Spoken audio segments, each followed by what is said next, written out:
നിങ്ങളിവിടെ ഇരിക്കുമ്പോൾ വീട്ടിലുള്ളവരെ കുറിച്ചാണ് സന്ദേശം വരണത്, ഇല്ലേ? വീട്ടിലുള്ള രോഗികൾ എഴുന്നേറ്റ് വരണതും ക്യാൻസർ സുഖപ്പെടുന്നതൊക്കെയാണ്. അതെന്തുകൊണ്ടാണ്?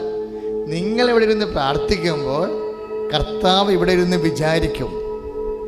നിങ്ങളിവിടെ ഇരുന്ന് പ്രാർത്ഥിക്കുമ്പോൾ ഇപ്പം നിങ്ങളുടെ മകൻ മസ്കറ്റിലാണ്, അവൻ പറഞ്ഞേക്കണ മമ്മി ഇന്ന് വൈകുന്നേരം ഇൻ്റർവ്യൂ.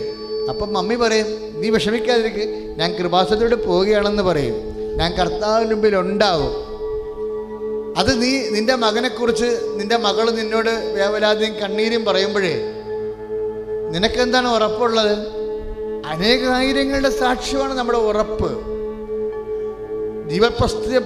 ഈശോ അമ്മ ജീവനോടെ പ്രത്യക്ഷപ്പെട്ട സ്ഥലത്ത് ആരാധന എഴുന്നള്ളിച്ച് വെച്ച് പ്രാർത്ഥിക്കുമ്പോൾ ഈ ബോർമയിൽ, ഈ വിയർപ്പിൽ, ഈ വേദനയിൽ ഞാൻ ഞെരുങ്ങി അമർന്നിരിക്കും.